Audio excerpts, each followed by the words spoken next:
I'm just trying to keep everybody asleep. Wake up, everybody. It's the Tampa Bay Breakfast Club. I'm your brother, John. I am the one and only Mr. Edmund. And this program is being brought to you as part of the New Image Project of the Community Development and Training Center, a.k.a. See That. See that? And we'd like to thank y'all for tuning in to help us to redefine what's cool. That's real now. Edmund, what's good, man? Oh, man, it is good in the hood, my brother. Is it? I mean, Is it? I mean, it's all on your perspective, all on your mindset. True. Yeah, what do you say on your mindset? I like the hat. Yeah. Oh, yeah, you like my hat? I like your hat. Yeah. People be asking, do I work for the city? No, we own the city. We own the city. We are the The city. city is us. Yeah, we are the city. We are St. Pete. We are. We are St. Pete, man. No, that's what's up. I want to congratulate everybody that's doing something positive, man, and just being good neighbors. There's a lot of people doing a lot of positive things. I like that, right? The good neighbor thing, right? Yes, sir. Because it ain't a lot of people who consider themselves good neighbors, but some people are really good neighbors. Yes. Right? Yes. They really, come through for their neighbor if the neighbor need them. Right. And they don't call themselves good neighbors, though. No. They usually don't. Yeah, most good neighbors just do it. Just do it. Like they're not saying, okay, yeah, I'm like they work for Nike. Right? Just do it. Like the Nike swoosh on their head. Right. but that's what we're trying to do. We're trying to create this intentional movement, where you intentionally be a good neighbor. Yeah. And also intentionally recognize when somebody been good to you. That's the other part of it. So when we started off the town hall with that question. I know, I was there. I was in attendance. When were you a good neighbor? And then when was somebody a good neighbor? That's a thinking. That's a thinking thing, right? Yeah. When was I a good neighbor? Yeah. Okay, then when was a neighbor good to me? Yeah. That's a vibe. But it actually kind of opens us up to see what's possible. Okay, so I'm gonna share my good neighbor moment, and maybe if you're listening, you can call in or you can leave a comment about your good neighbor experience, whether you're a good neighbor or you've been a good neighbor or you know some good neighbors. That's right. Right. So good neighbor. This one go back when I was a child. Good neighbor, Miss Lois. Okay. Miss Lois Lemon. Right. So I grew up next to the Lemons, right? Yeah. And Christmas came, right? One of the Christmas came, we ain't had nothing. Okay. I went over to my homeboy's house, Christmas, baby, what you got? You ain't getting nothing. What? Yeah, nothing. Gave me gifts and toys for my little brothers, for me. Okay. You know what I'm saying? Yeah. I got my little gifts. Oh, here go, brother. My homeboys kicking in for the gifts. It was love. Those were good neighbors, man. They did something good. That was amazing. God bless her soul. That is amazing, man. Yeah. It is amazing when you receive it like that. My neighbors, man, I got good neighbors. Miss Bev and Deidre, man. Like this current good neighbors. Current good neighbors. Yeah, good neighbors in present time, man. And so they go to like pantry and they get different stuff and they just make sure that we got stuff. So make sure we good. So when they go, they don't just go for themselves, they go for us too, right? And so like real good. Like they went to the collard green festival. I was there. My wife wasn't there. My wife was home. But when they came back from the collard green festival, they had a bag of collard greens for Hawaii. Yeah, you know what I mean? Big shouts out to the collard green festival. Yes. So speaking of good neighbor, that was a good amazing, neighbor. Man. Listen, yeah. I was speaking to Boysville after we was at Urban Drinkway after the collard green festival. That's usually the place you go after everything. Yeah, and that was the current place while we was there, but we were just winding down, they taking down all the stuff, all the tents going down. Right. And I had to tell them, this felt like MLK.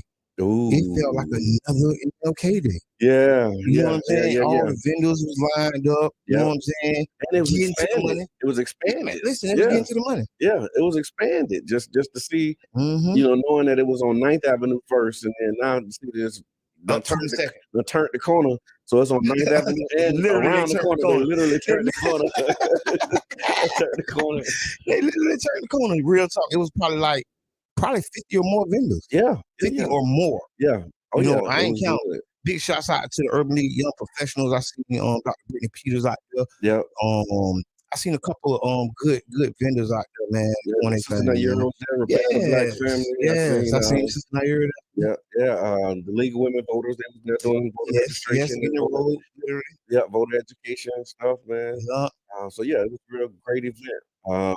Man, shout out to Score 727, man. I seen them boys out there doing their thing. Yeah. St. Petersburg One Community Grocery Co-op. Yes.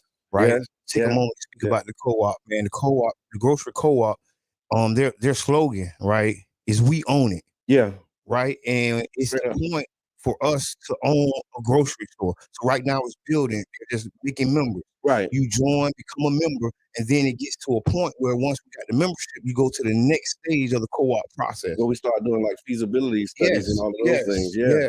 Yeah. And so, I mean, jump in, y'all. It's like double dutch. You can go to ocgc.coop and learn more about it. OCGC, that's One Community Grocery Co-op. Dot co-op, right? .coop. We always talk about cooperative economics, cooperative structures. So we have a co-op right here in St. Pete for us to join. You know what I'm saying? Pour into the cup and it'll overflow. Absolutely, man. The Legends Ball. I missed the Legends Ball, but it was amazing, man. I got a good report on it. Big shots out to T. Brown and all the people that made it. Yeah, you know, I didn't. I didn't make the Legends Ball. I did make Whitney Young Urban League not Young Professionals, Urban League annual. Yes, they were honoring Watson Haynes passed. They actually did a scholarship in his name, in his honor. It's like an education scholarship. Yeah. It was real big moment, man. Hey, big shout out to Urban League Young Professionals. We just got off Join Week. It's not too late for y'all to join. You can still join. Go to our Facebook page, Pinellas County Urban League Young Professionals. If you're a young professional, you want to join, get with us. Real deal. Okay, you don't scare me. You scared to living with Jesus out there. Snuck in on you.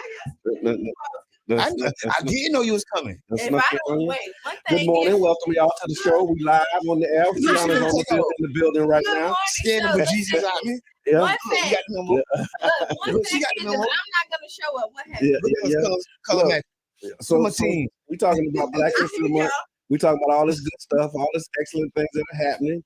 And big excellence. Continuing this theme of like Black excellence and what's going on Tuesday, February 28th at 6 p.m., the African American Heritage Association will be hosting the Closeout Black History Month event. And that's going to be at Urban as well.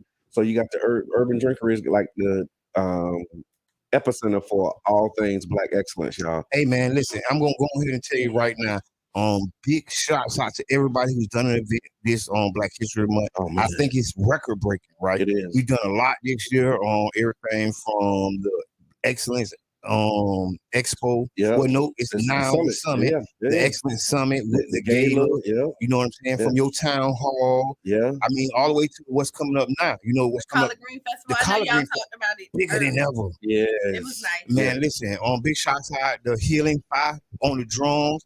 Power Plug Radio, who was the official radio. Doing the sound. That's all family, you know what I'm saying? It is. The Four Horsemen. Get the four. We actually got to put something together with the Four Horsemen. If y'all don't know the Four Horsemen DJs, but y'all need to get to know them because 1/4 of them DJs here and then the jams. So big shots out to Super Days. And they have a program where they actually do it, where they teach the elements of hip hop. Yeah, we looking to do the elements of hip hop coming up, and they also going to do a community thing coming up as well. I ain't going to talk too much about it. Okay, it's still in the works. Elements of hip hop actually is coming up. Okay. Yes. Okay. No, that's what's up, man. Really, really amazing people do. Oh, let's talk about the Black Arts and Film Festival since we talking about Black excellence. That kick off this Thursday, right? Yeah. This Thursday at the Factory, Wayward Walls, 7 p.m. You join us for an enchanting evening of light mixing and mingling in the beautiful ambiance inside of St. Pete's newest hotspots. For a unique liquid experience on the Deuces. Cran wrote that, didn't he? Listen, man, it's a beautiful thing. I just want to give a big shout out to the one and only Carla B for planting the seeds, right? Yeah. For the festival. Big shouts out to Cranston Cornerbacks, Debbie Yachty Garrett, right? Debbie, and everybody that's has something to do with it because this is big. We were actually on the Morning Blend last Monday or Tuesday. Okay, yeah. It was excellent, man. You know, Cranston did an amazing job. I saw some behind the scenes photos, like Gypsy's daughter was there. Yes. It was like a power meetup. Okay. She was there to be on the show for Localtopia, which just passed. Okay, yep. Localtopia this weekend. She has kids culture, if I'm not mistaken. I don't get me wrong. Okay. Because I don't want to say the wrong thing, but it's a clothing by her child. Okay. So it's big. Nice. Probably gonna be a super billionaire. So. Yeah, right. Another one. Another one. From the bird. Another one. So yeah, big shots out on Cranston. Everybody doing it. So yeah, go to the website, blackartandfilmfestival.com. and you can get the full schedule. But it's starting on Thursday all the way through Sunday. Yes, through Through Sunday. Sunday the 26th, and it's ends Sunday with the BAFF award presentation. Yes, this is going to be big. So yeah, you got like an Artist of the Year presentation. You got National Artist Preparation Programs and graduation ceremony. It's going to be huge, y'all. It's going to be a tour this weekend. So once you check the schedule, you can actually see when the tour is to show you some spots around Pinellas County and in St. Pete where you can actually shoot. Yes, it's going to be start on the Deuces. We're also going to do Thursday night. We're going to have a movie in the park.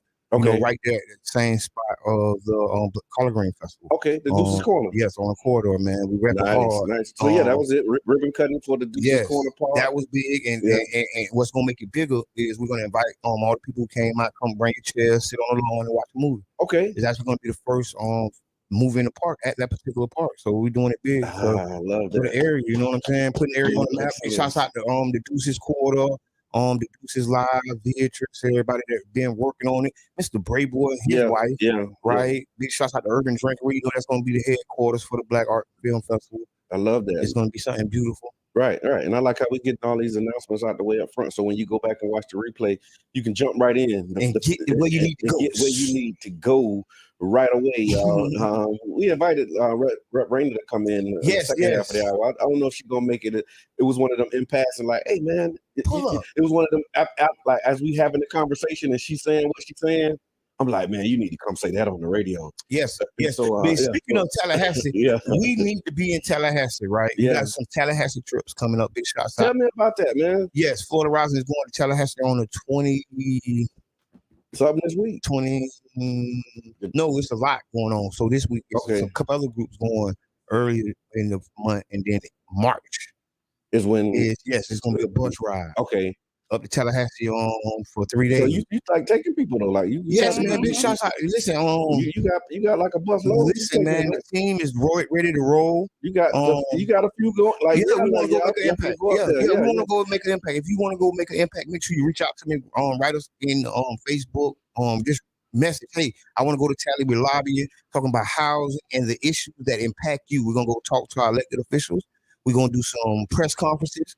We're going to do some rallies. You know what I'm saying? We're going to feed you. We're going to get you up there. If you got your own whip, come on up there. We'll make the schedule, give you the itinerary. Y'all can roll on. Look at this, man. Yeah, it's big. Yeah. You always been about that. Good morning, Miss Teresa. I want to congratulate Miss Teresa again. Miss Teresa, she completed 38 years of service for the city of St. Pete. The second retirement. Second retirement. So she retired after 38 years. Blessings on blessings. On blessings, man. And she's been a blessing to us. Oh, Miss Teresa said she want to go to Tallahassee. Okay, I'll make sure I connect with you. I'll make sure I send you the link. Let us know. Yes, because the best thing about it, right? It can be of all ages, but you got to, adults must accompany the children. Okay. Right? But you can bring a child. If you're taking children. Children. Yeah, children welcome, but they got to have an adult with them. Yeah, they got to have an adult with them. So of all ages, yes, Mr. Teresa, I will make sure I get you the link. And so when y'all go to Tallahassee, just for those who don't know, when you go, like you're not just pulling up in the city and march, like you actually going to the Capitol. Yes. And you talking to. We're going to the Capitol. It's organized. So it is organized. It's going to be meeting set for state reps. Florida Rising is a statewide organization, so they're going to have groups coming from different places in the city. State, okay. I mean, in the state. Thank you, Brother John. And then, so each group is going to go to their representatives. Okay. You get so they coming from around the state, and so like we got Senator Rousseau, we got Rep Rainer, we got other representatives up there. Yes. And you're going to be like talking to them about issues that matter and what they can be doing. And then we're going to do a rally. It's going to be big. It's going to be fun. Okay. Room, board, and transportation will be provided if you need it. Because some people got families. Some people really don't need nobody to take care of them when they go out of town. They take care of themselves. Right. Because I'm that type of person, right? Yeah. You know what I'm saying? Yeah, you can pay your own way. Now get up there on my own. We're going to chill how we chill, and then we're going to partake, and then we're coming home. Right. So however you choose to get there, make sure you get with me, because it's important. Every time legislative session come, we need to have groups and teams of people going to lobby on our behalf. It's important. Absolutely. So Qiana, I see you put a link in the chat. You want to tell them about what that link is and what that means? Oh yes. The link in the chat is to donate. But because we're doing the marathon for the radio station. So there is the link right there. If you are tuned in right now, I want you to go down to the bottom of the page, share it. After you share it, wake up someone, tell them no more sleeping in bed. Tag It 'em. is Monday. Tag your friend, tag your mama, your daddy, your sister, Nah, your mama. friend. Tag mama. If your kids are grown, tag them too. Yeah. That's it. You know what I mean? We got a goal of $2,000 for Yes, the we Tempe do. Breakfast Club Yes. to go to Care Festa Radio. It sounds like a lot, but it's not because Mm-mm. many hands make light work. You can give us $1, you can give us $10, you can give us $1,000. Whatever you can afford to give us comfortably and not mess up your stash, get back with us because we appreciate it. Care Festa Radio is a community radio station. That's right. It's charity, y'all. We asking you to give some charity. So this is what I remember. We used to say this in the mosque a lot. So charity is this. Charity is what you can afford to give comfortably. Mm-hmm. I think I got that from you. But if you want to make a sacrifice, Ooh, right? You can give a little more. That's my, You know, man. give a little more. So give what you That's can right. give comfortably. And But then if you really want to make a sacrifice, yes. give a little bit more Yes. and make yourself a little uncomfortable in your giving. But anything that you donate, the stars that you give, That's or the right. donation that you leave with the station is definitely appreciated. Thank you. Always, always, and always. Thank you. So it's the third Monday, and every third Monday of February, we celebrate President's Day. So this is supposed to be our day off, right? Yes, day off for a lot of people. I don't think I got no day off. No, it's a day off for a lot of people. I don't know. I don't have it. Today, I think City Hall will be closed. I'm Is the like, bank open? no, the No, bank is the not. bank is Definitely, the bank is not. Well, open. how am I gonna get my money? Go to the ATM machine. Tomorrow. Tomorrow. The ATM machine. Hey, just go to tomorrow. Go tomorrow. Because they're taking the day off. So How many people actually walk in the bank and talk to the bank tellers? Still? Yeah. It's a lot of people. I like talking to the bank teller. I don't like going to the computers, right? Yeah. And then I appreciate. That go back to that kind of that self checkout. Yeah. Yes, but I appreciate when the computer has a real person on the other end. Yeah. But I don't like, you know what I'm saying? And I think the first AI really was, and y'all may say, ATM. It was the first artificial intelligence, and we embraced it immediately. Well, I didn't see it like that because it don't really like talk to you. It don't talk, but it think, and it give you the right amount. And it No, tell you what no. It ain't thinking. It's just no. Yeah, it's a teller. Some teller lost their job because ATM. I don't think nobody lost their job. I think some people lost their job. I think ATM outside. I think people lost their job, but I think it's just responding to commands. You think? Well, I'm gonna tell you, like those little pop up ATM. You know, the pop up banks, like some of them who don't have banks. So Chase right here on 34th Street. It's not called a pop up. It's called something else because they don't have like bank tellers in there. But okay, they have like your bankers. So you could go in there and talk to the banker, but there's no teller that you can walk up and talk to. It's a machine. No, that's how it is at my bank. So. No, there's so like you have to do the ATM to pull the money, but if like your banker, like when I have business questions, I make an appointment with my banker right there, and then I sit down and talk to the banker about like business transactions at that point. But as far as like going in there and regularly just going to the ATM machine, they close that down over there. So my bank, they have two. No, they actually have three. To get money, it's not ATM, it's an ITM. Mm-hmm. It's like an integrated teller machine, and so once you push the button, it's somebody on the screen sitting somewhere else, and it's like you bank with a credit union. I do. Okay. Yeah. So once you walk in, you have your banker. So you got your person right there, then you got your bankers in the back. But then if you like just doing a regular transaction, they got the machines. Coast, right? Yeah, they got the machines in there.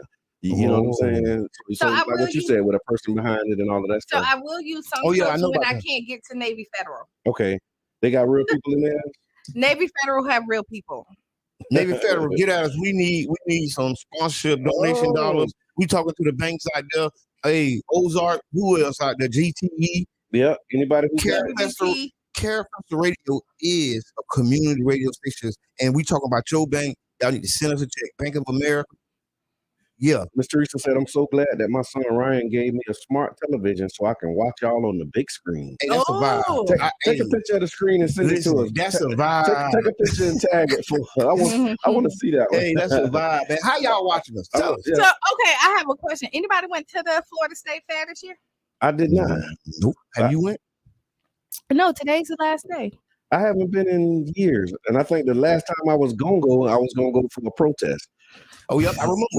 They was gonna go to jail that time, wasn't they? Yeah, they was gonna go. Yeah. That's why I didn't go. That's why when we talking about protesting, they was talking about chaining themselves to the entry and blocking the entryway. And I was like, nah. They did it. They went to jail. They didn't go to like that. They did it. And shout out to the Dream Defenders. They were actually, it was Andrew Joseph and his family. They was protesting because he actually ended up winning a few $1 million. But this was years before. But this was before that. This was they were still fighting and still saying that it was wrong. They were saying that it was wrong. Yeah. And then applying that pressure. Applying pressure. And that pressure eventually, resulted in the win. But that's my state fair. So I usually go to the Florida State Fair like every year. So you didn't go to you got stuck on a ride or something. Two rides got so I might go. I think you're about going sometime today. I ain't going getting on no rides after what happened to the young brother in Orlando. Okay. That's the end of your ride. That weekend, me and my youngest son was getting on rides, right? Wow. And so I'm the type we get to ride all the ride all Yeah, I'm that dude too. And we rode every ride, right? Yeah. And we got on the ride like that. And I felt uneasy when we was on it, right? I'm like, dang, this don't. I was like, oh, this don't feel right. Feel like, you know what I'm saying? Then we dropped. Okay, it's over. Get off. And then the next news report, the young man. So I don't do the big drop. Like I'm a rider. Yeah, the big drop. I don't do the You do the big drop? Not no more. I did it. So let me tell you why I don't do the big drop. One is when Qiana was younger, we're at the Florida State Fair, we got on the big pen. And I was getting on and I was like, no, Sha, this is too scary. And Sha was like, no, I want to get on there with you. She got it. And my baby was scared after that. After the big drop. The big drops. I was like, yeah, no, we're good on the big drop. And I'm a rider. Like I am a rider. So, but the older I get, like at the fair, I really just kind of go maybe eat a couple of things, I like Smitty's. Okay, that's the corn dog place. Like they have the best corn dog. You go enough to know the vendors, right? So and I know go enough to know. And see, I know because okay. And I know where they're set up at, right? Okay. So but now here you go. I worked at the fair one year. Oh, okay. So you got the inside. Yeah. See, I should have said see here. You got the inside. Okay. So I did. You did the thing. I did this fair for 1 year a few years back when I was a manager for Sprint. We had like a pop-up. Okay. We're like outside. I used to have the little Fiat, the yellow Fiat. It said Sprint. I was everywhere in that car. I remember that's Sprint. Yeah. Shout out to Sprint. Y'all need to send us a check. I'm going to tell you, Sprint did send out some great checks. Well, Care Festival Radio 99.1 Jams is community radio. Y'all can send us some money. Real deal. So, I'm for real. Everybody we call, you just gonna go back behind me like, send us some money. Send us some money. Yeah. Send us some money. Thank you very much. No, a donation. Seriously, we on a donation drive. $2,000 is our number. Yeah. Maybe you can become a sustaining member and just send us money every month. Yeah. Right, because on the donation it says one time or monthly. Yes, right on there. Member. This is how we keep our lights on. This is how we're able to go everywhere that we need to go. We talk about like the Breakfast Club is now like we are mobile, regardless if we're on this radio station or the other. You can get us either way. Yeah. You tell us which way you like it, we're gonna show up. The way you like it. Right. You have it your way. Have it your way. That's real. Right. We'll pop up. You have an event, let us know. I mean, y'all tuned in us, so clearly y'all like our voice. Clearly. Yeah. Right. And we like to talk to y'all clearly. Because we show up to work everywhere. So I'm gonna say that. So like if you need somebody for your events, we're here. Real deal. And then the great thing about it is y'all from our city, we know a lot of y'all. Yep. So you don't have to worry about us not being real and authentic to the process of what you're doing because we are fans of our fans. Right. Yeah. We are cheering. I like that. No, we are fans of our fans. Yeah, that's true. We are, and we're rooting your success. Like we are invested into your projects and your events and stuff. And when a good host, you know what I mean? It takes what you're doing to the next level. Yes. So hire us. Okay. Line them up, Jabbar. I'll send us some money too. That's what she said. Line them up. Sprint is not T-Mobile. Yes, okay, so yes, they service. It was just down. They had the whole South Side down, and people was picking on me. Because you couldn't. I'm paying all this money. I'm gonna call it. Okay. No, so everybody was down. No, everybody was on T-Mobile and Sprint. Is T-Mobile Metro? Metro too. It was down. I didn't even know I was down there because I ain't. So those your hours anyway. Okay, that was a downtime anyway. Oh no, because in the middle of the night, like you had no bars. Listen, like it was even in the middle of the day, like everybody was at McDonald's on Valentine's Day because I had to take my clients, so we went to McDonald's. So let's ask the people: were y'all impacted by the Sprint? T-Mobile. Some people said I talked to somebody in North Carolina and they had Verizon and their phone was down. Listen, so I think it was. So I don't think it was just a. They owe us. Everybody needs to be calling customer service. Y'all tune in. I'm gonna tell you in the next hour how to get this much phone bill. Well, he's not. I'm going to tell you this. That's a life hack. I think y'all go ahead. Y'all tune in the next hour. I'm gonna tell you how to call in to customer service and get a refund or a rebate for this month. For the time. Okay, I'm gonna. Okay, if y'all listening, no. If y'all are listening, he's not gonna tell you within this next hour because he's gonna be on radio within this hour, so he don't even have time. I'm saying live. I'm saying on the next set. Oh, you already done did it. You know how to get it. Yeah, they don't pay me a lot. Oh, okay. I'm telling you, that's why I stopped you. And pointed it like you don't know what this man do. I had 9 months uninterrupted free. Yeah. Because of stuff like this. Oh well, let's run it. Yeah. Run it. My bad. They call it a rebate. You know what? Check me when I'm wrong. No, but I'm glad. And my number one thing I tell them, right? And you know, you be talking to a representative and they're supposed to defend. I say, well, how would you feel if I paid my whole bill and got half the service? Right. And so I pay my whole bill every month. So if I'm not getting my whole service, you know, why should I pay the whole bill? And you want me to, but you want me to tell you what's so funny? That's a ripoff. I should call my lawyer. You should. I called Sprint. I called T-Mobile. I know you had something for the people. Look, let me finish reading this. Go ahead. All right, so yeah, call in if you want to learn how to get some money. Or just listen. So it's the third Monday. Every third Monday in February, we celebrate President's Day in all of its patriotic glory. Many people relish their day off. That's what we talked about earlier, Mr. Edmonds. So it's supposed to be a day off. The kids out of school. But they say you might be surprised that no, that was the point. The whole point of President's Day was for a day off. That was the point in 1971. President's Day moved in an effort to create more 3-day weekends for the public and hope that this would inspire greater productivity nationwide.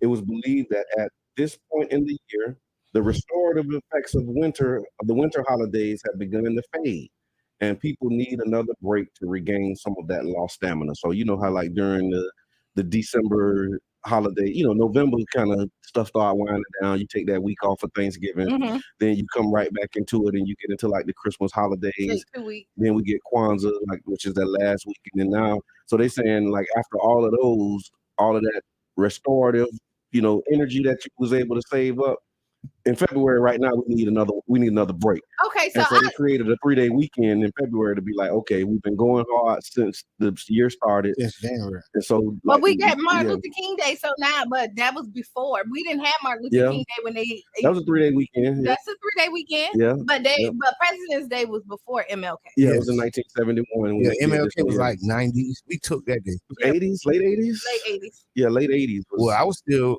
Late 80s. Yeah, late 80s. To school. Okay, 88. You're right. 89. You're right. It was federally recognized. Yes. But then there were some states that still didn't honor and recognize. They ain't like us. Yeah, Florida. And I agree. I think this 3-day weekend is necessary. But are you working today? A little bit. I'm working today. Are you leaving early today? I am. So then you working? Okay, I am. He said he was working. I said I'm just saying, but like. I love it. You working, but it's like it's different when you work. Like nope, it's different when you work than you after work. Yes. Or is it different when you love your work? Okay, you're never working. There's a whole nother difference. That's a whole nother thing. That's why I fall into love. I shouldn't work. Should I cancel these meetings I got? And you should stay the whole day. Okay. Because you got somebody in the lobby. I don't know who I know who that is. I know who that is. I can't see around corner. Don't worry. I know. You don't know who it is. I know I don't. She got so many jokes. She come in like a comedian. Big shout out to Damon Davis. He had his comedy show. Speaking of comics, we got our own resident comic. I hope he call in right now so he can tell us about. He's not up yet. He's not up yet. I don't see him nowhere in the comments. Somebody tag Damon Davis or his wife and tell him to wake up. Sleeping in bed. Wake up. Yeah, call and tell us about that comedy show, my brother. Tell us about what you got going on later this week. Yeah, we want to hear. Oh, well, it's a sold out event. We're celebrating 3 years. Okay. For Urban Drinkery? No. Urban Tattoos.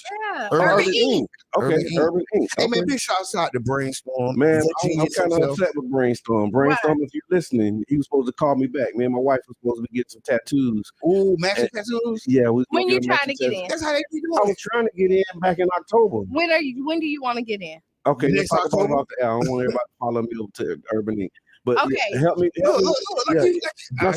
She is. Okay, I know. That's how I'm going to. So we was like, we was gonna go, and then we trying to do like, okay, we gonna support the black tattoo artists and all of that stuff, and so let's make it happen. Yes. Also today, y'all, we need to do Tampa Bay Breakfast Club tattoos, y'all. No, I ain't doing that. Why? I ain't getting no tattoo with y'all. How many tattoos do you have? 2. That's it, those 2 right now. How many you got? 2, 3? How many you got? No. 1, 2, 3. 1, 2, 3, 4, 5, 6. Okay, you did. I got like 7. I'm about 6. I got some more that's coming in. I'm 2 in, and I still got these in the last 4 years. Yeah, we're gonna go get Tampa Bay Breakfast Club tattoos. If y'all think we need to get Tampa Bay Breakfast Club tattoos, like, comment, and share. When did you get your first tattoo? So you just got your first tattoo like a couple of years ago, you said? Yeah, but I don't want to spend too much time on that. We got some other things we want to talk about. When did you get your first? Oh, now we're young. Okay, I was 16 too. Go ahead. Okay. Move on. Let's Elmo the tattoo conversation. But shout out to Urban Ink. Congratulations on your. We'll come back to it tomorrow. Some of 11. I want to talk about tattoos. Okay, we'll come back later. I'm just joking. We here to serve you. We here to serve you. I'm totally joking.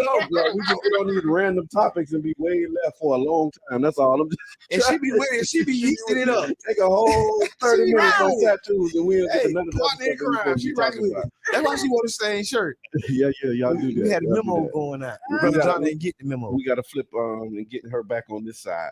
All right, so today is also World Day of Social Justice, right? Mm-hmm. World Day of Social Justice is also observed annually on February 20th.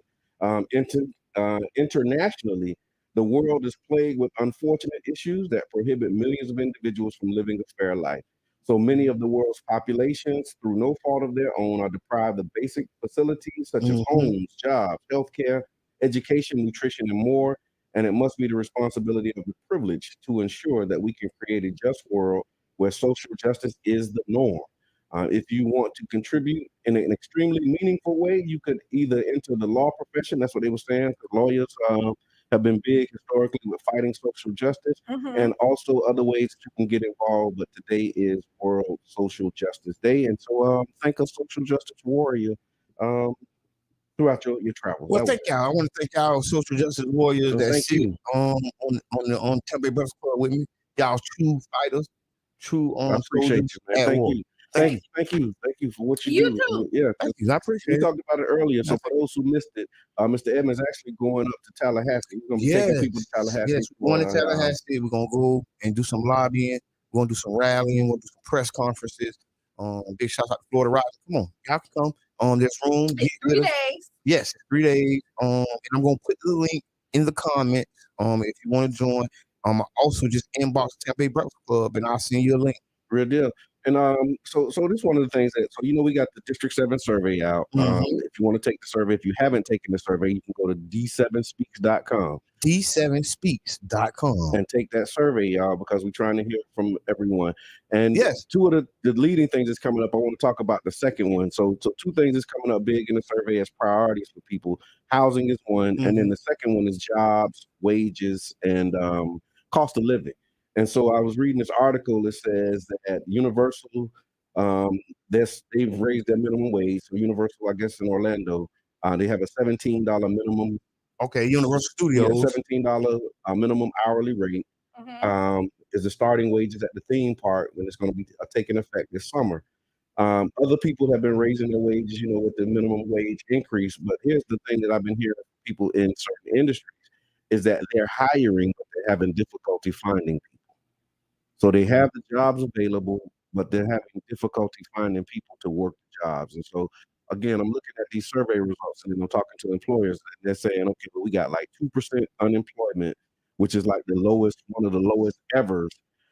But people are still saying that they need jobs or they need good paying jobs. And people who are hiring saying we need workers. So I'm starting to be a little confused about which came first, the chicken or the egg, the job or the worker, because where we at? It's two issues we're dealing with, right? We're dealing with a situation of not being able to get the word out, right? Okay.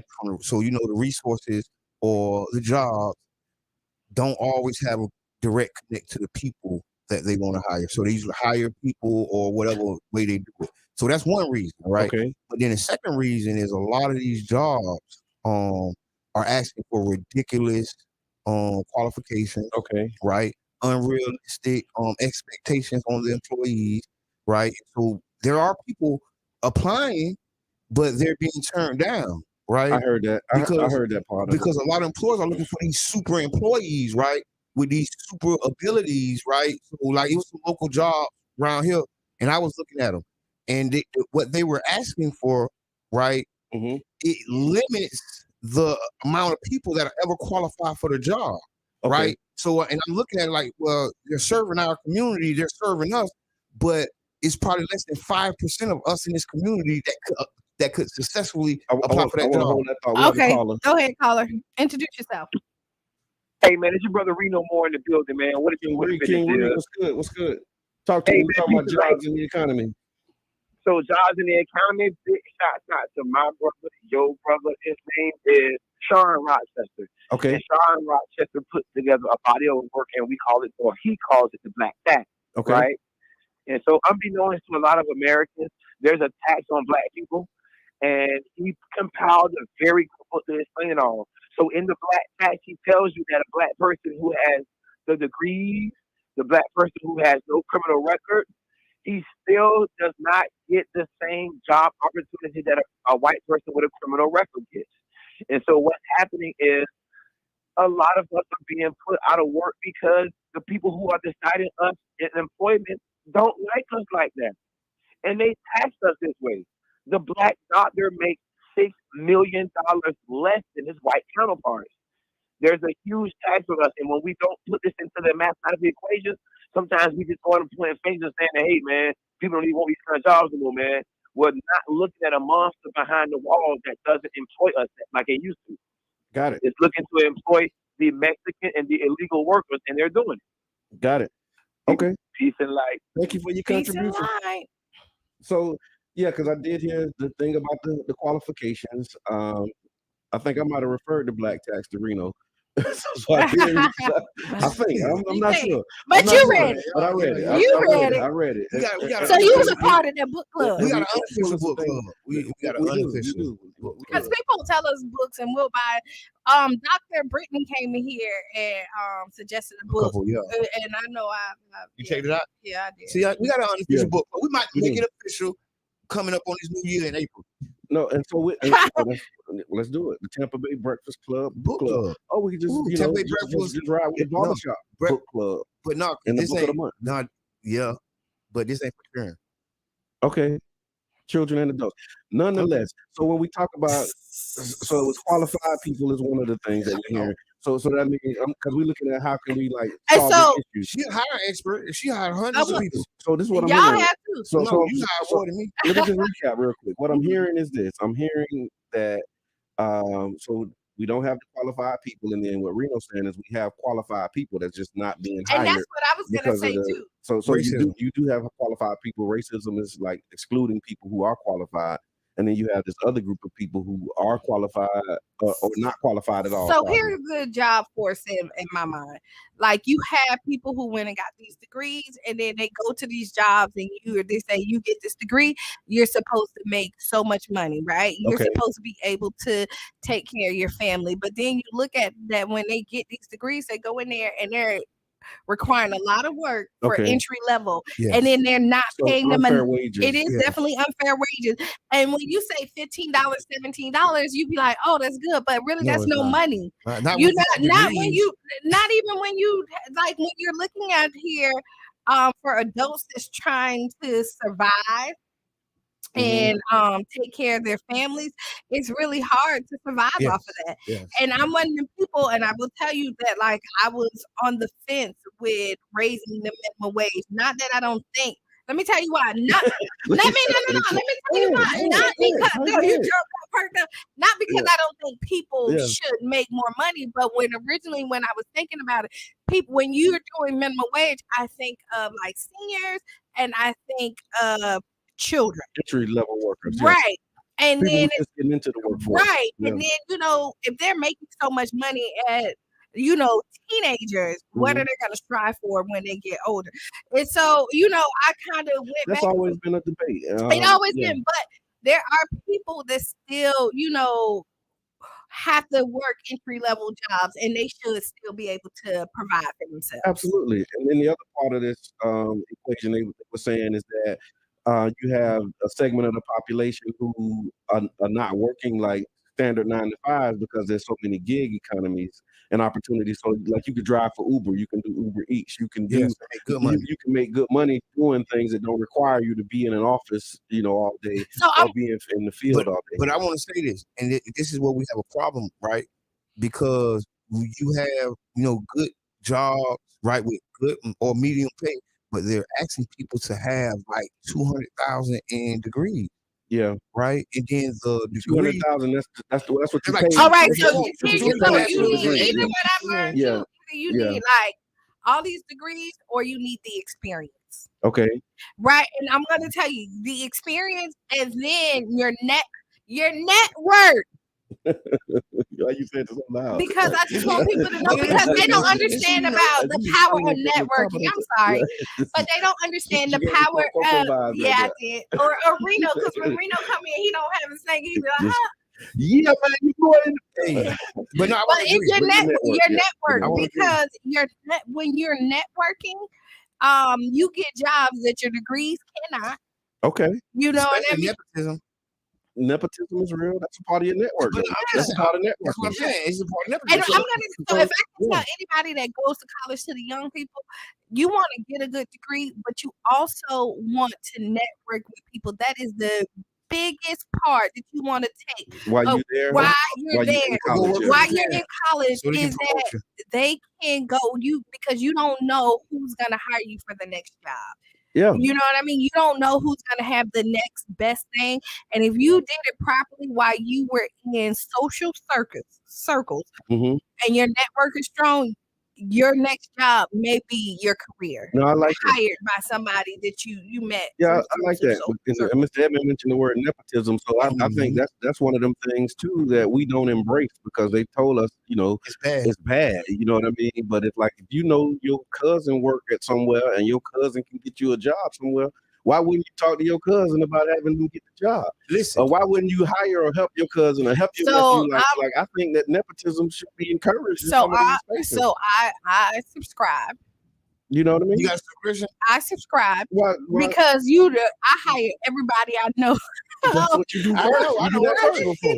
You do that first, right? But it's serious because honestly, right? I will fire you if you don't do the job, but I hire you first. That's right. So we ain't talking about negative nepotism. We talking about positive nepotism. You getting your nephew experience to move up in life, right? Yeah. Like I only got jobs. I never got a job that I applied for. Okay.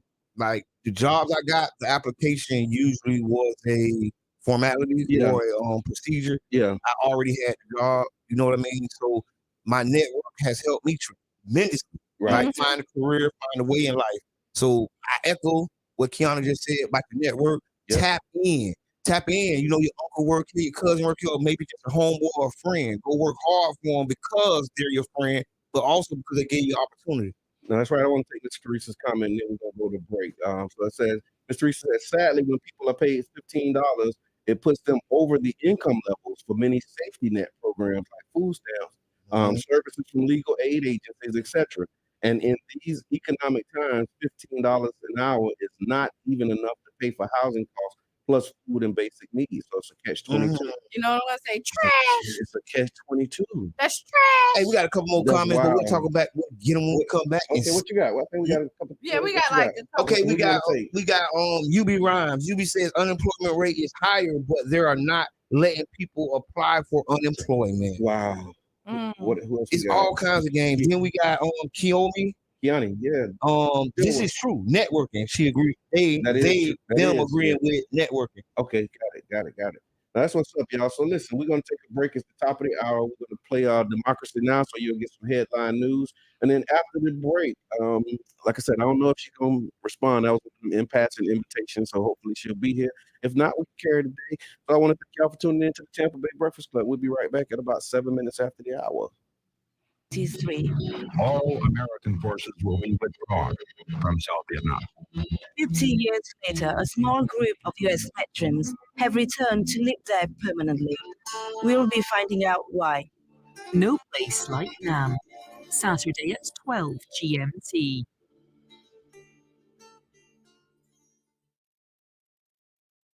In 30 minutes, Crowd Science with Miley Chesterton. Since yoga attracts not just 300 million fans around the world, but also a myriad of health claims, Crowd Science brings together a panel of experts to ask, what's the evidence?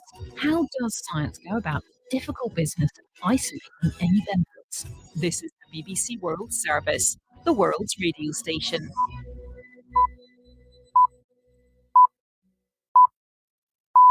An unexpected visitor braves the war to visit Ukraine. But Russia's aim was to wipe Ukraine off the map. Putin thought Ukraine was weak and the West was divided. He thought he could outlast us. I don't think he's thinking that right now. The symbol trip ends went down very well with his hosts. Thank you very much for coming.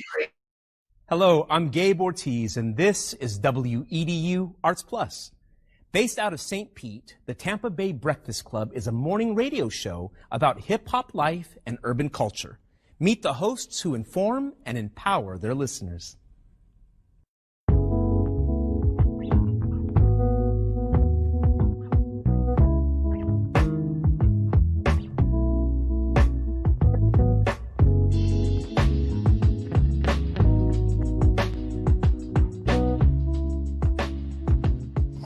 Edmond. I go by Mr. Edmond. My role, I'm a host and I'm co-founder. My name is Brother John Muhammad, Your Brother John, YourBrotherJohn.com. And my role on the Tampa Bay Breakfast Club is host or co-host. I just go by Qiana. Sometimes you may hear the guys call me Q. I may say Q just depending on my personality that day. And I'm the female of the crew.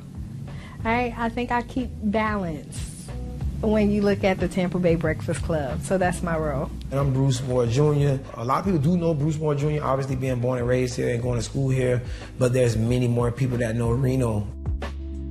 St. Pete is small, and so the good things and bad things that come with a small city, you know, everybody knowing each other, of course, would be one of the pluses. My neighbors were not only just my neighbors, they became my family. Trying to put that back now, like really getting back to a place where we know our neighbors and we look out for each other. It was a St. Pete that existed, you know, south of Central, and then there was another St. Pete that existed north of Central and downtown. It was a struggle then, and I think it's still, you know, somewhat a struggle for Black people in the city of St. Pete. Even with every step of progress we make, it's still a struggle to, implement that progress. Did y'all hear about the weed college, the first cannabis college in Orlando? Talk to him, Soprano.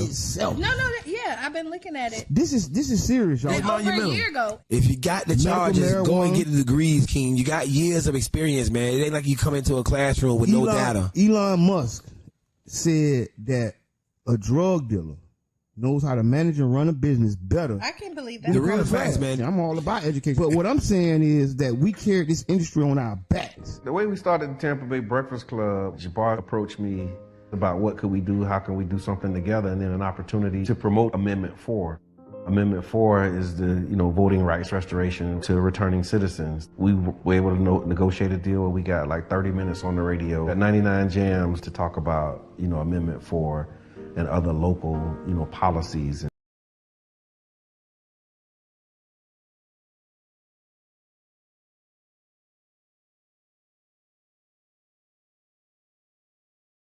The United States is in no position to make demands of China. We will never accept the U.S. pointing fingers at Sino-Russian relations or even coercing us.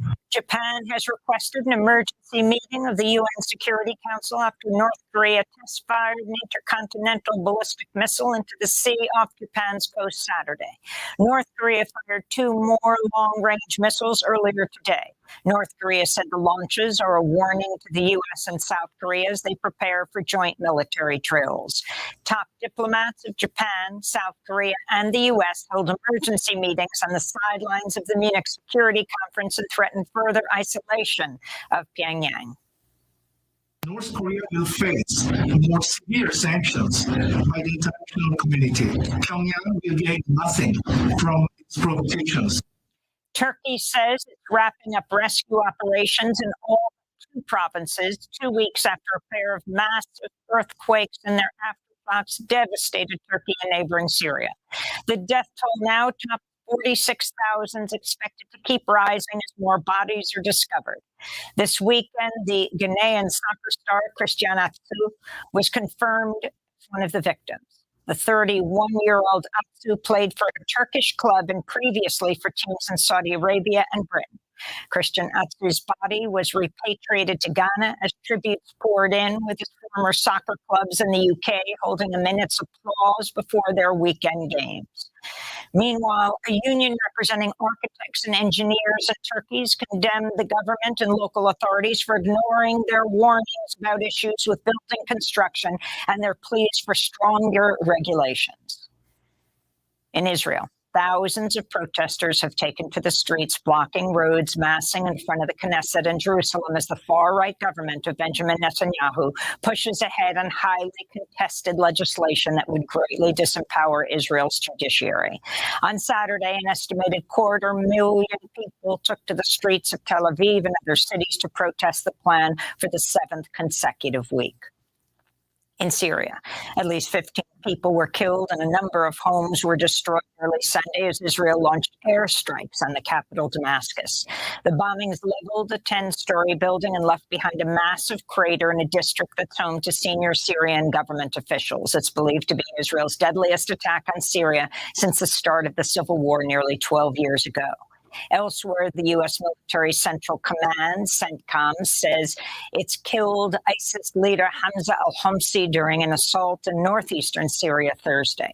4 U.S. soldiers were reportedly injured in the helicopter raid.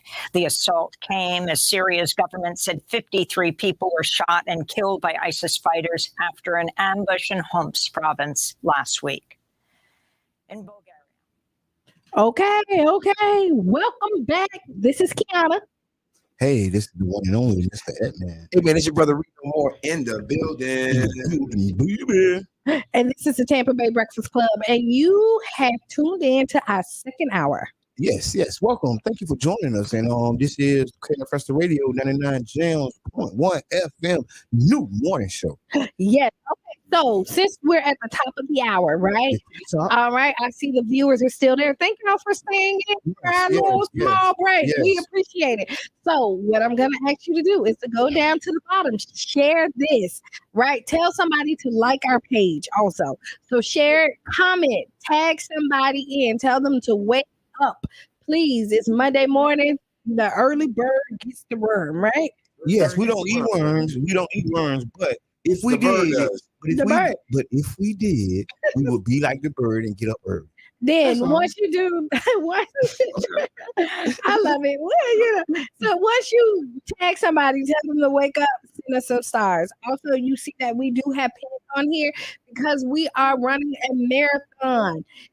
We are trying to fundraise $2,000 from the Tampa Bay Breakfast Club, and I think we're gonna meet our goal. I have faith in y'all. Hey, like Faith Evans? Yes. I love Faith in y'all. Look, what's his name? I have faith, the faith. What's his name? Michael what? Michael Bolden. No. You gotta have faith. It's, Eric Clapton? No. That's the lead singer from Wham. Who's saying Who saying? Hey,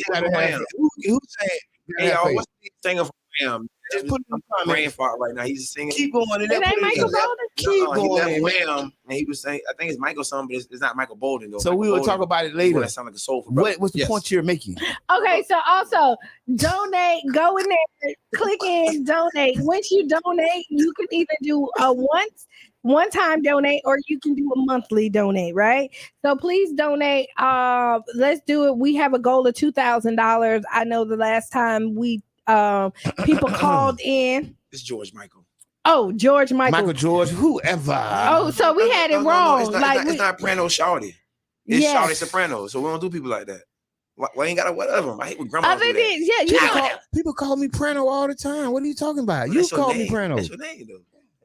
Shawty Soprano. Nobody says Prano Shawty. Yeah, we don't flip it. Nobody say Prano Shawty or whatever his name is. You know what I'm saying? Like, hold on, what you call my dog? That's Prano. Some people might like it. I mean, put some respect on Michael. Put some respect on my other name. than life, right? But Like Shawty Soprano, Jennings? no, other than life. I mean, and Shawty Soprano is a name that you made up. But How you know I made that up? Somebody made it I up. did, Your I mama did. did it. Nah, I'm gonna say your mama didn't make He it. put the fight up and he did it. Yeah, Look, He put the fight up and you right, Q. me. I can't take him like that right now. Okay, He put the fight up and you right the whole time. Brother John say stay focused. But other than life, your name is the first gift that your parents give. Okay, just thought I'd throw that out there. Okay. So, in other news, 2 days ago, he found some news. Yes, And it better be accurate. Go ahead. 2 days ago, February 16th, executive order on further advancing racial equity and support for underserved communities through the federal government. This comes from whitehouse.gov, wh.gov. Is executive order on furthering advancing racial equity. We need. So what your thoughts is? I heard it. I'm gonna give y'all's first, and then I'll go. No, you go. You started it out. Run So it. okay, my thoughts on this here. It's very how can I say? It's tiring, right? Because we steady working on something that should be natural, right? treating people with equity and racial fairness, because we shouldn't have no underserved communities, right? We shouldn't be underserving our community. We got a community that's underserved right now. We got issues going on right here at home in our community, right? And what we got to do is work together, because I think honestly, looking for the government, right, to help us is going to be a futile effort, right? These people ain't never did nothing for us. We have to take it serious, you know what I mean, and do for ourselves.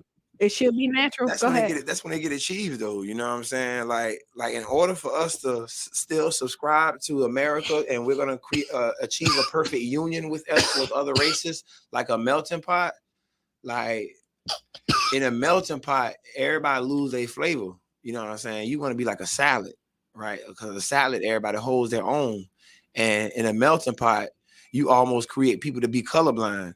Now, when you're colorblind, you help other people achieve stuff that really go against your own people. You know what I mean? And caller, go ahead. Oh, go ahead, caller. Introduce yourself. Oh, hi, good morning. This is Courtney. How y'all doing? Hey, Courtney. Hi. I know I worked for an organization previously, and we had racial equity, and it was always like a big, we should do this, we should do that. And when I brought up the idea, why not just eliminate the race still on our documentation when we're asking questions to help people, right? So it was a nonprofit. So we were helping people, giving assistance out. Why do we even have race on there? And they were like, well, the government wants to track love, wants to tell you and dictate who you give money to. So if we eliminate that field where whether you're black or white or what have you, on those, you can't say, oh no, we we didn't discourage it when we were giving out funds. We just gave them out because guess what? We don't even know what race they are. Even though that's sometimes I may not even take them as African American because I feel like, hey, I could be whatever race I want to be today. If I decide I want to be check off black, if I decide I want to check off Hispanic, what difference does it make? Are you giving out? Are you giving out things? Are you putting me in a certain category?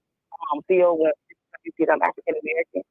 What is it that you're trying to track? If we eliminate that field, we can try to move forward and eliminate the racial equity in different ways. That's how I feel. Right, Queen. Right, Queen. Good I don't words, too. disagree. Good Thank you. morning. Thank you for that. Let John know, man. Black Taxes is a documentary that I found in the middle of the night trying to turn the TV off. I ain't lying. But by the time I found the Patrol, I had an earful of oh my god. And by the time I aimed the TV, the remote at the TV, I saw Google Talks at the bottom of my screen. So this brother is dropping these kind of jewels at Google Talks. It began to be the first book in documentary form that I ever ordered from online before the documentary was over with. And I subscribed to having a YouTube education and more online and look at a lot of stuff. I took 8 kings to order that book at the end of COVID, so that's why kind of Brother John kind of foggy on whether or not he introduced the book or not. But I mean, in TLC frequency, y'all, I am not too proud to beg, man. I would beg. I do not have a problem with begging y'all to read this book, order this book. Every black person breathing should order this book, because when you're being naive. And thinking that we should be pulling ourselves up by our bootstraps, because that's a common theme in America, is to tell us to work hard and pull ourselves up by our bootstraps, and we can achieve the American dream. And that's just not what the proof is. You know what I mean? If we have real proof of our extreme discrimination that's done to us, then we'll kind of move a little differently. You know what I mean? But we kind of move a little naive-ish. We move with hope in our movement stuff. Caller, go ahead. You live on the Breakfast Club. And introduce yourself. Hi, this is State Representative Michelle Rayner. Hey, State Rep. How are y'all? Wonderful. We were radio you call. Yes, I'm here. Sorry, I cannot be with you. We had a little bit of change in plans, so but I wanted to call in. No problem. Thank you for the call. So, what's going on in Tallahassee? Tell us. What's not happening? Equity and justice. Correct. Actual real housing. You can't stay woke. Yeah. Correct. You can't stay woke. You can't all of the things. So I mean, obviously, that there is a outlet war on education, but specifically Black folks in education. And, the governor has indicated that the AP course for Black history lacks educational value, which then led the College Board to change the curriculum. But he's now stating that the state of Florida may not use College Board at all and go to some, I think it's called like classic tests, which like nobody knows what this is. And basically, which would not allow for our children to be competitive when they are applying to colleges and universities. So really he is taking his, culture wars to the extreme. But what I'm hearing and what I'm seeing from other friends of mine who are legislators in other states, they are going to be introducing legislation to give Florida college-age students scholarships to come study in their states.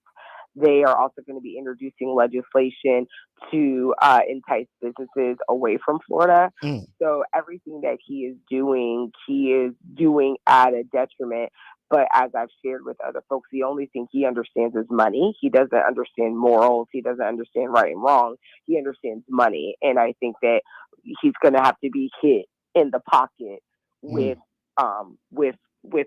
his money. I mean, that's just one of the many things that's happening in Tallahassee. So one of the people, I love talking to you all, those who are front line in the face of it, right? So, State Rep, this is Reno. Got a question for you. Like, what's the new voter rights infringement activity that has been done by the state of Florida as far as moving on us and our voter rights? Well, I think that you saw last week during this special session, which we can have a conversation at a later date, that was, why we had to have a special session when session is starting in like a week and a half, but nonetheless, that there is a statewide prosecutor that is going to be assigned to prosecute these quote unquote voter fraud cases. And Representative Gant made the comment, we don't need to embolden law enforcement, which is what a statewide prosecutor is. We need to fix the system and fix the process. If people have voting cards and have been said that they're eligible to vote and they're not, that is not a prosecution or punishment issue. That is a system issue, right? And however, you would think that would make sense because it makes sense to me.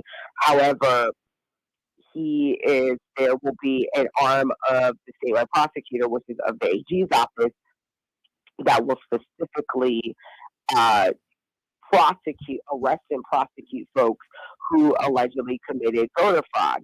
And the issue with that is that it makes people pause and have second thoughts about actually voting, because even if you are a returning citizen and you may have your voting rights restored, you may be nervous because you don't know what's going to happen, right? And especially if you are one that that's not the life you live anymore, right? Mm-hmm. And so I think that it's also a way to stop and show people from exercising the right to vote, and who are the people that mostly this impacts, Black and brown folks who tend to vote Democratic, but also, the point was brought up during special session. There are people who voted for Donald Trump who were impacted by this. So their own people, but I guess, they're willing to sacrifice a few of their own people for the majority. But that is the newest thing out of Tallahassee that's impacting voting rights. So it's from what you were saying, and I just want to kind of see if you can agree with this right now. It sounds like when you say they're creating a separate, like almost like a separate court, for an example, to deal with this, right? Not a court, but a separate investigative entity. So basically, there's a separate department that's solely focused on investigating, arresting, and prosecuting folks who have allegedly voted, illegally voted. However, and the thing is that to stop election fraud, and it's like, well, that's actually not how that works. If people are voting illegally, but you are giving them cards to vote and saying that they are eligible to vote, then it's a system problem. It is not an enforcement problem. State rep, let me ask you this then, right? Why can't, or if there's any possible way that there can be a lawsuit filed for like using that process as voter intimidation? I mean, I'm sure that folks like the ACLU and Equal Ground and other folks who do that kind of voting rights work are on it. I know that there's big conversations about it. What will probably happen is when that bill, if it hasn't already been signed into law, that there will probably be a lawsuit that will come, but also they would have to find plaintiffs and find where it has been where folks are harmed by this new law. But I mean, I could definitely foresee something like that coming. Okay, yeah, because that don't seem right. That don't feel right. None of that feel right. And when I was asking you that question, State Rep, I was thinking about the state of Mississippi, who are creating a separate court to deal with the Jackson, Mississippi issue alone. Just an all white court system, and they voted it into law. And so when you're saying this about it, and it seems like this is a way of scaring voters, because when you're giving people rights, you're having them with a ballot. That's like you said, that's a system issue. But with the intimidation being done, I know personally people who are returning citizens who got their right to vote, who have voted in other elections that chose not to vote this past cycle because of these threats. And so the threat for is real. The threat of somebody's freedom to get out there and vote on something that's going to affect them, it seems like injustice. Like it is not that. How is the system? Okay, so I go apply for my voter. Then I send the card to you. I didn't make the card up myself. I ain't tell y'all to do it with a gun. So no, just to paint a picture. But if you ain't I go and apply. I go and apply for my voter registration. Right, you look at it. You approve me. Send me my card in the mail. I didn't send myself in. I just applied. And you know, people get denied when you apply for stuff, but you approve me. And then I go and say, hey, I want to vote on what I want done to me or for me. And then now I have to go back to jail because you approved me for something. It's like buying. It's like it's like applying for a gun license, and then they give you the gun license and let you go buy the gun, then come back and say, "Hey, you're under arrest." Because you shouldn't have filed for a gun. It's Indian giving. I'm giving y'all something, then I'm taking it back from y'all. You know what I'm saying? I mean, that's the crux of it. Yeah. You know what I mean? Like, I always liked the 1800s because in the 1800s, black people were in the state reps position and then were told because of their skin complexion and was specifically told to their face we would not be ruled by blacks, and they were kicked out of Congress. And then my grandmama had to march for the right to vote 100 years later. And so I always red flagged that because it seemed like we had the process. We were doing it. And then it was taken away. And I was always like, how do they do this? Well, and then they do it just like what they're doing right now. So think about how they did this, how strategic this was. We went and fought for returning citizens to get their votes, you know, the right to vote, right? And then as soon as they got that, they say, hey, wait, before you get it, you got to pay all your fines. And then we went and said, hey, we'll got money, we'll pay for you. And now they said, wait, hold on. If they not all paid, you can go back to jail. This big, Come on, man. stop it. That's why I love state rep, man. I appreciate you being there, man, because it ain't an easy fight. I remember talking to an assistant a few years ago, and I heard how frustrating it was to be up there and really shake hands with people who are asking about your family and then right in your face and going past laws that destroy your community. It's weird. 125%. Oh, there is also, and we just heard it in criminal justice subcommittee where I'm the ranking member. There is a new bail law that would try to prevent folks like a Michael Bloomberg or other people from like paying off people's fines and fees. The law to stop that? The law kind of would have that unintended consequence. And when Representative Michael Gottlieb asked this question, because he's also a 30-year criminal defense attorney, he poignantly asked the question about, well, what about people who, and I can get you the bill number. I don't have it in front of me, but I can get you the bill number. But what about, people, allowing the money to just go wherever? Like if people instead of having to be returned, it can go to fines and fees. And I think that was like the little glitch in the bill. And and he specifically asked about people's rights to vote. And he, and he brought in the bill sponsor brought up Michael Bloomberg. So I think that they're trying to, and this is the first bill stop, the first committee stop, so it may get amended.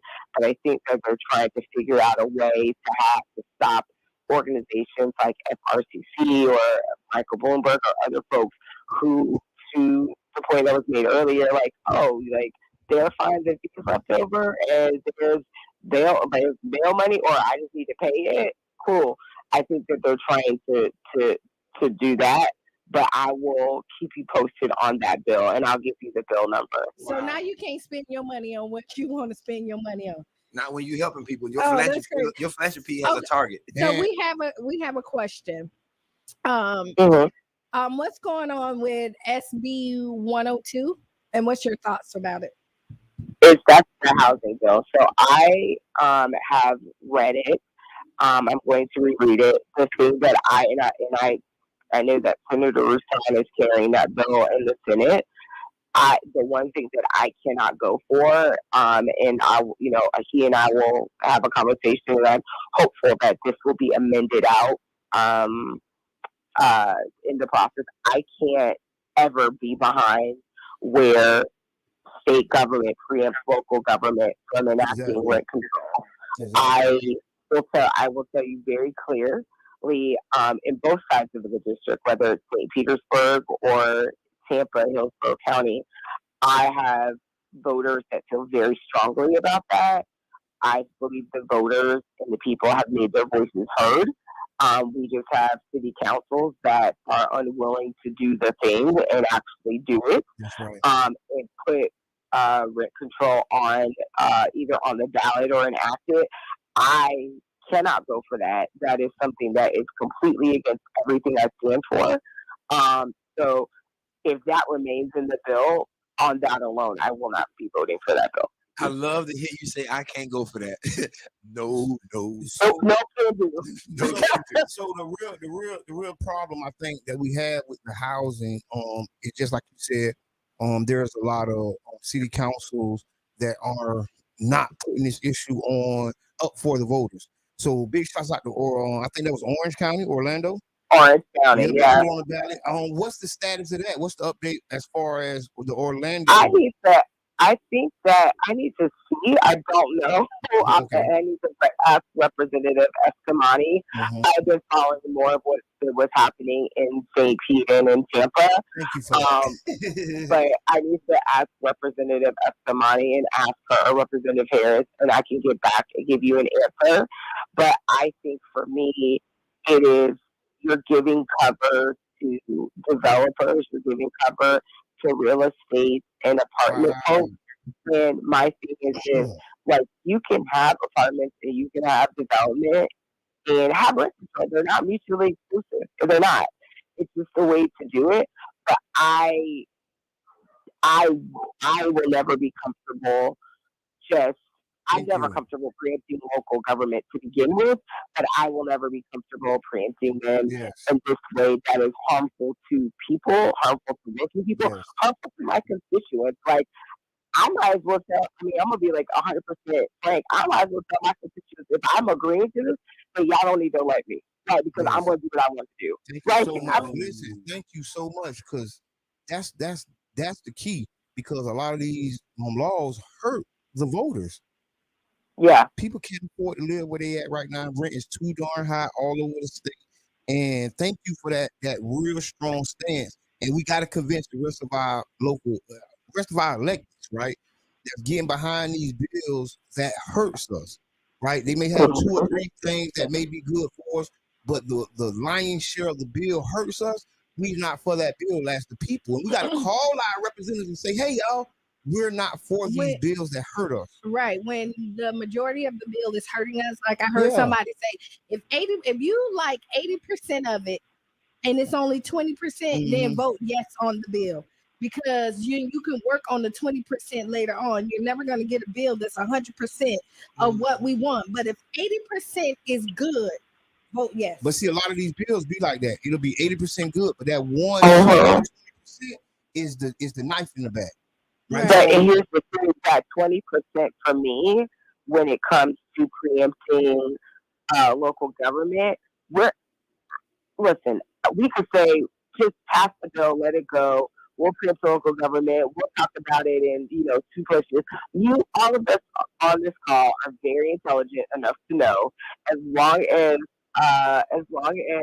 there is money in politics, as long as there is a Republican governor, that will be what it is, right? Like, that will not be something that we give back to local government. So here's my thing. I can get with the bill if that's out of it, but we don't have, this is why I love the process. This is the process where we have debate, where we have discussion on it. I think it's going to come to my committee, State Affairs, where I'm also the ranking member on that committee, and we're going to have debate about it. And I hope that the people, if they're able to get to Tallahassee, they will make their voice heard about it. I hope that if they're not, they will reach out via email and phone to their respective representatives, because the thing is that these things are happening in Tallahassee. They impact your regular life, and the folks in Tallahassee are hoping that y'all don't know. Which is why I think one of the reasons that y'all know that I do this. I send out emails, I send out mail, I do town halls. I'm in the community. We just did a food insecurity panel at the Collard Green Festival. Like, I'm trying to make sure that people are consistently aware of what is happening in Tallahassee and what is happening and how that this impacts their regular life and impacts how they can take care of their families. Thank you for all that you do. I want to invite you back. I mean, if you feel there's something we let you use our platform to get the word out. You're a friend of the Tampa Bay Breakfast Club, and we thank you for the work you doing. Thank you for that. You're a warrior out there on the hill. We plan to come to the hill. We're coming. Well, please come, and and let us know. And we will continue to doing more work around the DeSantis' attack on Black folks. And like I've said, this is a people-led movement. I'm a movement lawyer, like an activist first. Just happy to get elected. So let's keep putting pressure on these people, because here's the thing. I think that, Ron DeSantis, and Al Sharpton said this, and I thought this was so good. He said, Ron DeSantis, like, he didn't want intersectionality. He didn't want, LGBTQ folks and Black folks and women and Latinos. And now you got us all together. Like, the very thing you said you didn't want, we are all there. Because when we had this route, it was everybody. It was women, Latinos, LGBTQ people, Black folks, Black LGBTQ people, Black Latinos. It was everybody. So now that you've started to wake up this giant, and we've got to continue putting pressure on him. Thank you. Woo. Thank you. Rep. You're welcome. You're welcome. Thank you so much. Thanks y'all so much. Have a good one. Take care. Appreciate you with the jewel dropping, So we got always dropping the jewels and keeping us informed in the community, man. From the state level, y'all. We got local on lock and we got the state on lock. That means we gotta do what? Change the key. We gotta ask Qiana, y'all. So how y'all feel? Go ahead, man. Ask Qiana, man. Okay, ask Qiana. Dear Qiana, if you find out the person you're dating is legally separated and in the process of divorcing, is it okay to continue to date that person? Why? Or why not?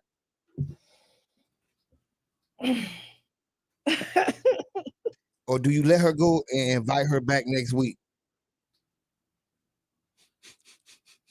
So at this point, if you're already dating, that means there's probably already feelings that's involved. Now, I think you would be probably upset because somebody made the choice for you. Okay. You read into it. So the person didn't tell. All right, they find out. Right. They found out. Keyword. So yeah. So I mean, at this point, when you're dealing with the matters of the heart, it's not a switch that you cut in and cut off, cut on and cut off, right? And so when you're already invested in something, and then it's hard to walk away at that point. I think that it's really hard to walk away. And in the real world, you want to say, hey, be divorced before you move and date someone else. But in this world, a lot of people separate for years and never get a divorce, and they're out there dating. You see this for years. Divorce, it's easy to get married, hard to get out of it. So I mean, I'm kind of dropping jewels. I mean, it really That's is. why you ask Qiana. But it's a you know what I mean? It's a moral thing. No, but it's a moral thing if you do it, because but everybody ain't on that. Everybody's not on that. Once you're separated from somebody and they no longer live in it, and and so the thing is, I will tell you this: people who typically don't get a divorce, and depending on how long they've been separated, they go back to their spouses. Wait, what? They go back to their spouses. Say that one more time. Depending on how long they've been separated, they typically go back to their spouses. They do. Okay. In the beginning, teach me how to do it. Okay. No, I mean that is that is a real deal situation that people going through right now. So what do y'all think? What do you think? I mean, separate. If I think, but under people's religious beliefs, they feel how God looking at them. And so they gotta wait till they get divorced. Some people ain't necessarily tied to those religious beliefs, and they do their thing while they still married. Talking about divorce and separated. What are you talking about? People getting jiggy forever. They are. They are. What you think, Reno?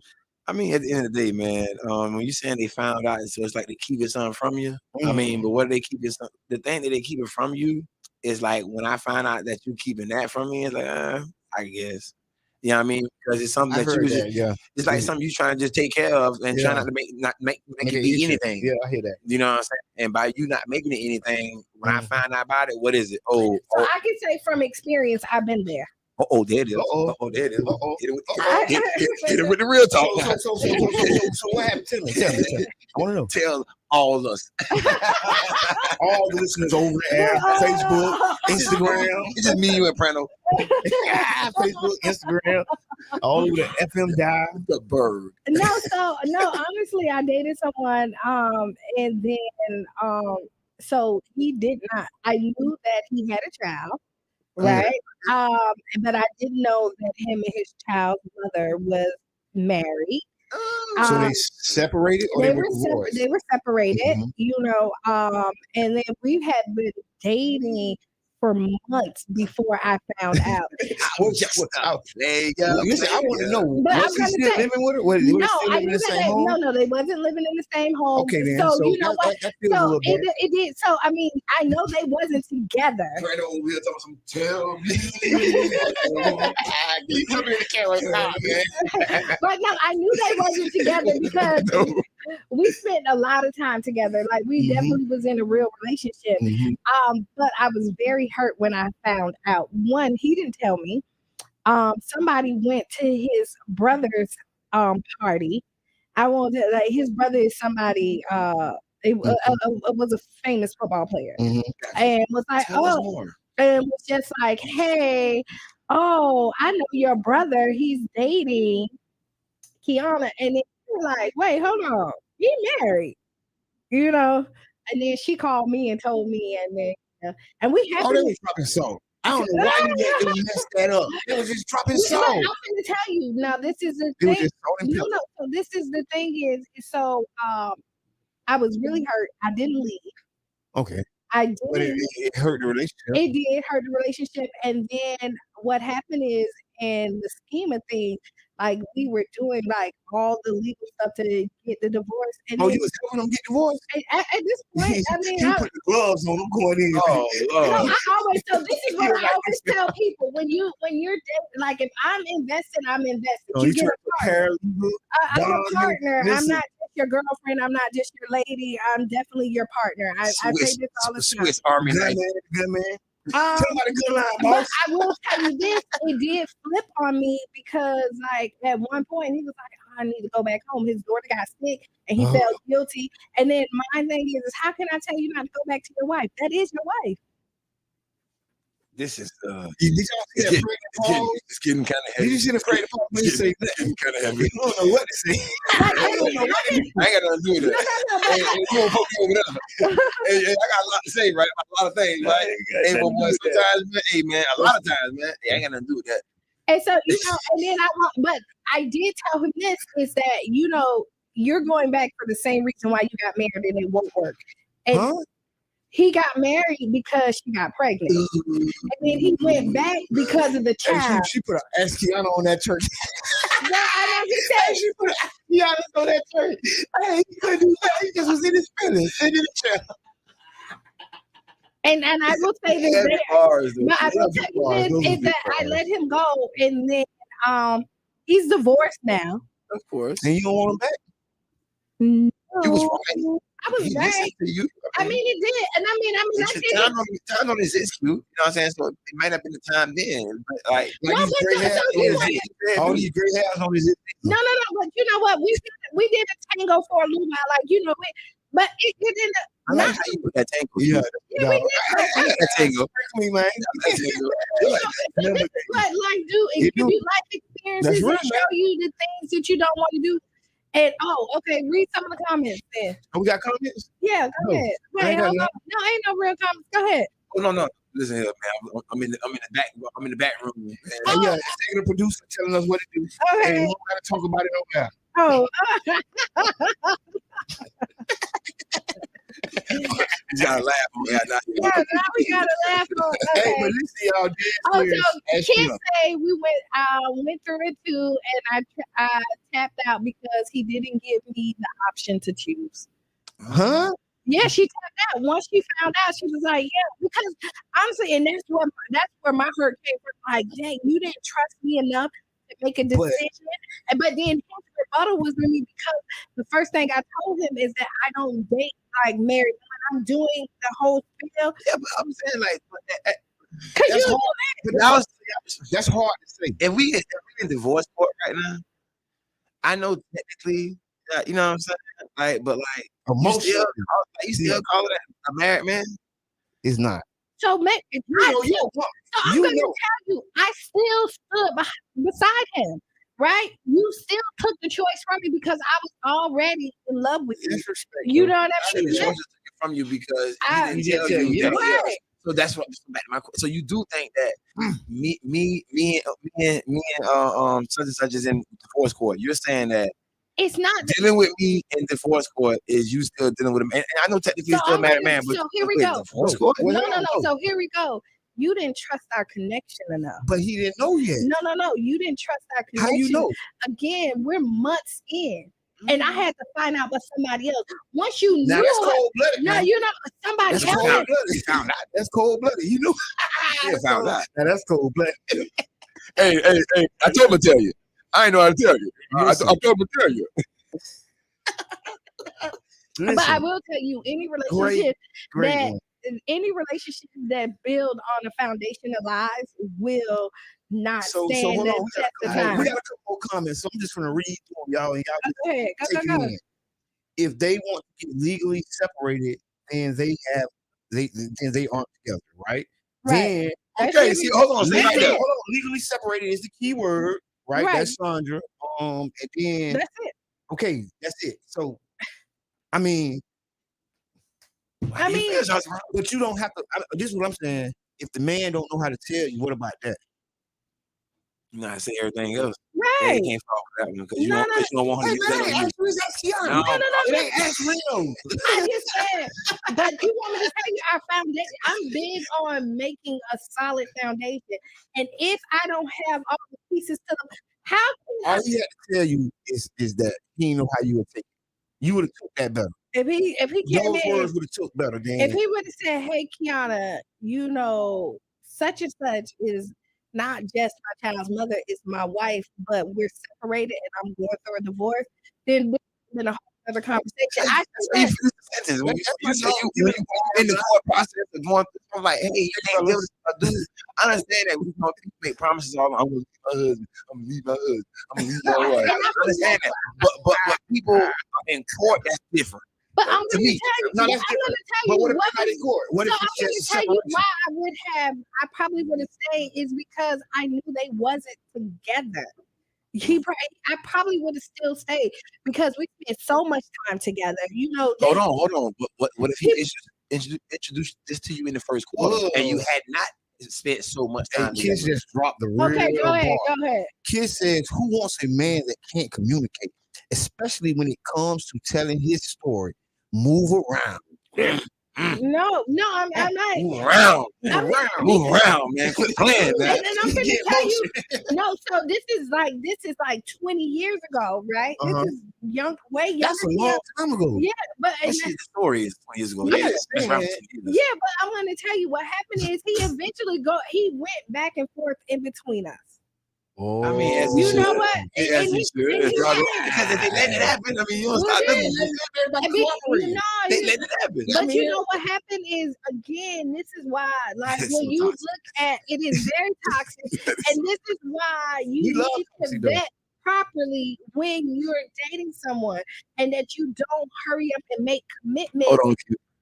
We love toxic. Yeah, we love toxic, man. That's toxic. I want to let you finish. I just want to let you finish. I want to let you finish this thought process right here. Next, Ask Qiana on Wednesday is going to be, why do we love toxic? No, I'm asking you. You won't say it. You want to know why we love toxic? All because it's exciting. I don't love toxic. No. Toxicity. Look at your whole body. That toxic gets you loose. I get you loose in the morning. But no, everybody so you say it wasn't targeted to Q, LOL. It was a general statement. I think it was. I think it was a general statement, and I'm definitely in agreement with you. Kiss with that. Yeah, move around. Yeah, but I think any relationship, when you're looking at building something, needs with truth, and the hard conversations that you avoid having are the ones that you need to. It's the most important conversations that you have that you need to have. Which one?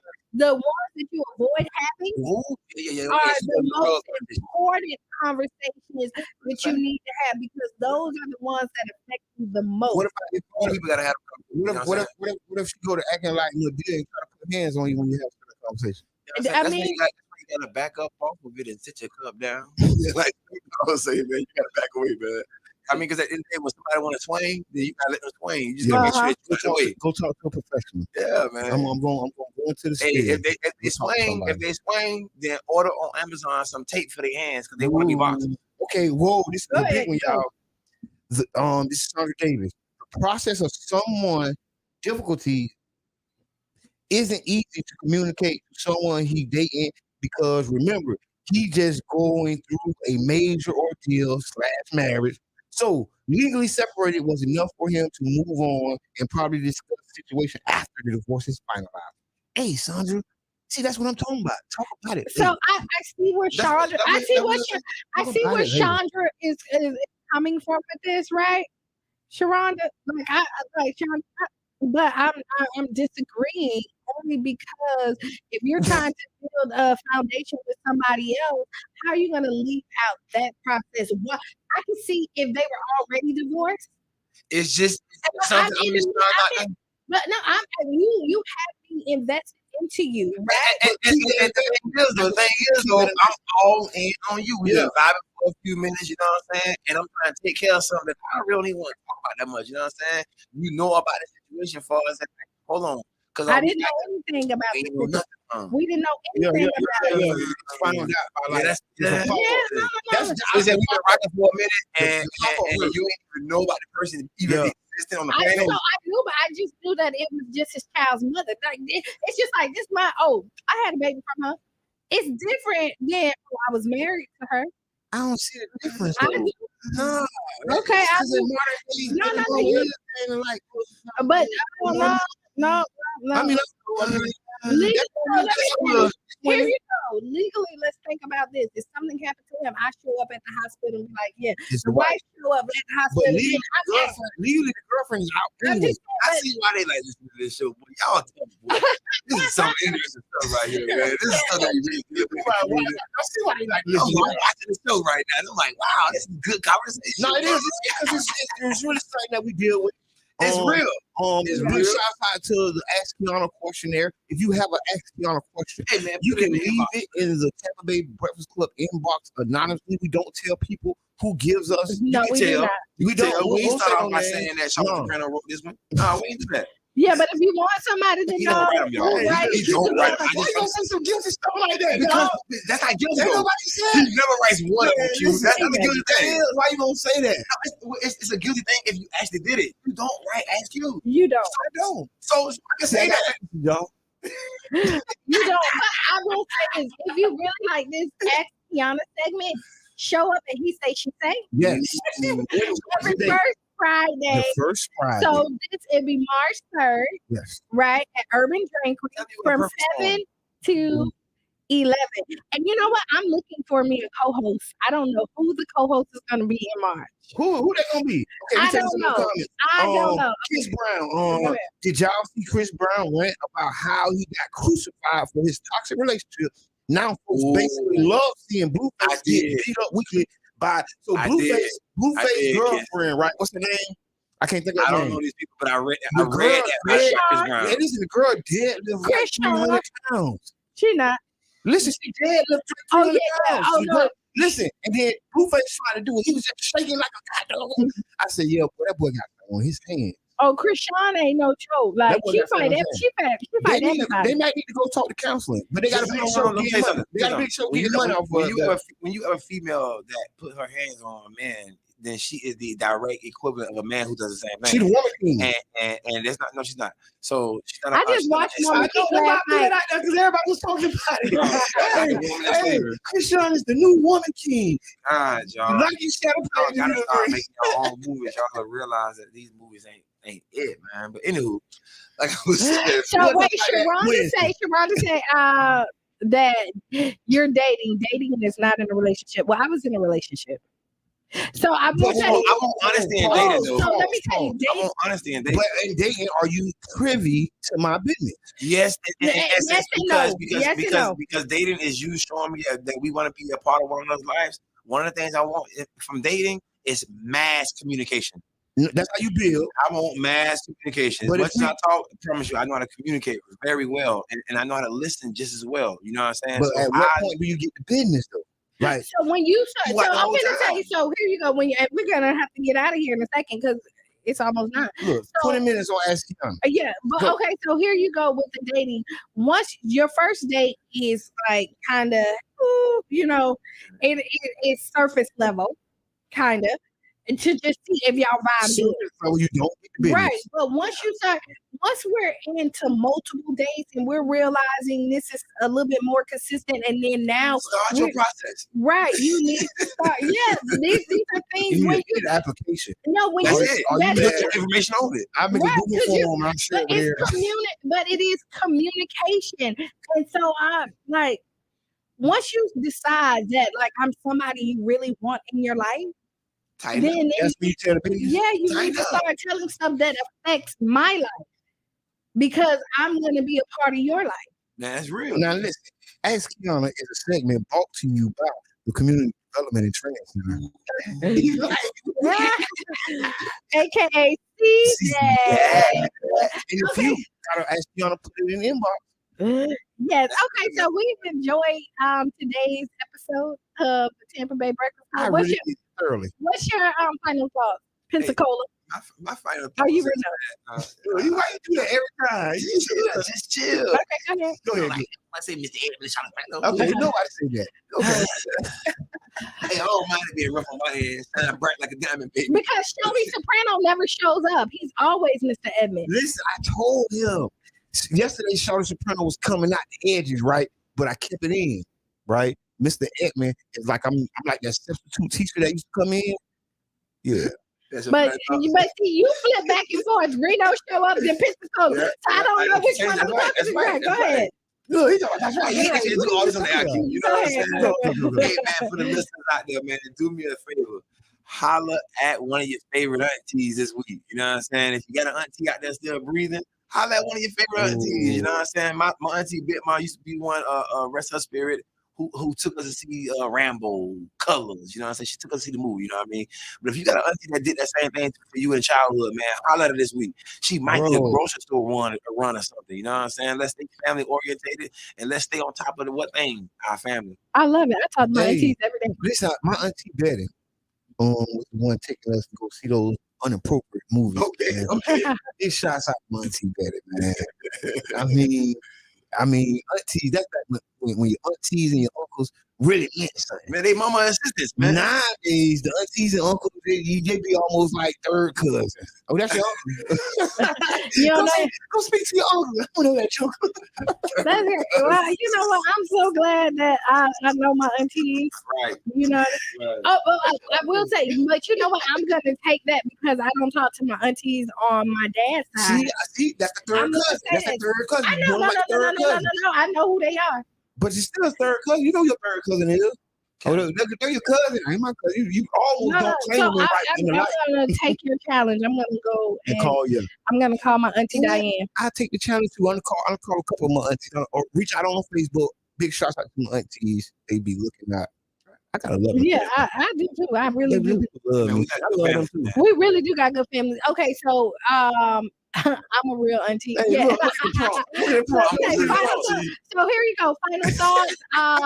So tonight, if you get a chance, tune in to St. P Funny podcast tonight streaming. Yeah, streaming. Big shots out to James Davis.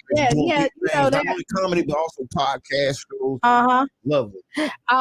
With Miami legend comedian Larry Dog. Oh, right? Larry Dog. Right. So so tune in to them. I want to say be the change that you want to be. Y'all know I'm gonna tell y'all to write down the 5 things because they are very, very important to your happiness and good health, because we let those bad thoughts control us, and then it festers and it mess up our houses, and then we need to sage ourselves at our home. Hey man, kids must have been on like a little Facebook vacation or something. Man. I do miss you, cousin, man. Love you very much up there in the A, man. Big love. So, we need to come to the A. Kids, set it up. Yeah, Tampa Bay Breakfast Club. In Atlanta. Yes. Hey, sis, you hit too, man. Set it up. You hit, man. I don't care. Set it up. Hey, you hit it too, man. Quit playing, man. That's my sister, man. All right. Okay. So here, this is Qiana. I am the one and only Mr. Edmonds. This is the brother of Letitia Edmonds, man. No, wait, who? See, he don't like that. In the family. I'm out. Did you say? And this has been the Tampa Bay Breakfast Club. You have a wonderful day.